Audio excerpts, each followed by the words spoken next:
এদিকে চার্লি বেইলিকে ভোরবেলা ফোন করে জানায় ম্যাক্স জিতে গেছে।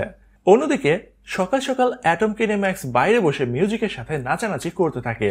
সেখানে চার্লি এসে নাচের প্রশংসা করে এবং জানায় তুমি প্রতিটা শো এর আগে এরকম নাচানাচি করতে পারো, কারণ লোকেরা ইউনিক কিছু দেখতে চায়।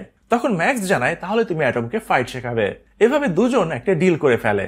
এরপর দেখা যায় ইউএস আর্মি বেজের ভেতরে অ্যাটম এবং ম্যাক্স নাচানাচি করছে এবং সেনারা খুবই মজা পাচ্ছে, কারণ এরকম দৃশ্য পূর্বে দেখা যায়নি। এরপর চার্লি ফাইট শুরু করে দেয়। এভাবে যেখানেই তারা যেতে থাকে সেখানেই অ্যাটমের জয় কেউ ঠেকাতে পারে না। অ্যাটম হয়ে ওঠে এক অপরাজয় এবং ওদের হাতে প্রচুর টাকা আসতে থাকে। এদিকে চার্লি বেইলির টাকাও শোধ করে দেয়। বিভিন্ন শোতে ওদের নিয়ে কথা বলা শুরু হয়ে যায়। সবাই বলা বলি করতে থাকে একটা রোবট রয়েছে যে কিনা ফাইটের শুরুতে নাচে এবং শেষে লড়াইতেও জিতে যায়।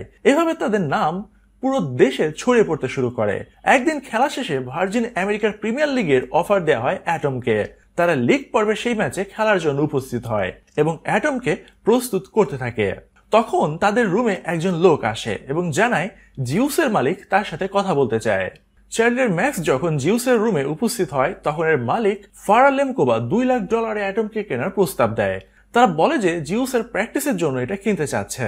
চার্লি রাজি হলেও ম্যাক্স বিক্রি করতে রাজি হয় না। সে রুম ছেড়ে বেরিয়ে আসে। ম্যাক্স জানায় সেই মহিলা টাকার জোরে আমাদের রোবট কিনে বক্সিংটাকে নিয়ন্ত্রণ করতে চাচ্ছে, কারণ আমাদের রোবট একদম আলাদা। কিন্তু চার্লি জানায় আর 20 মিনিট পরেই অ্যাটম হারিয়ে যাবে, কারণ লিগের রোবটগুলি ভয়ঙ্কর হয়ে থাকে। তখন ম্যাক্স জানায় আমরা সারা রাত ধরে তর্ক করতে পারি, কিন্তু আমি অ্যাটমকে বিক্রি করব না।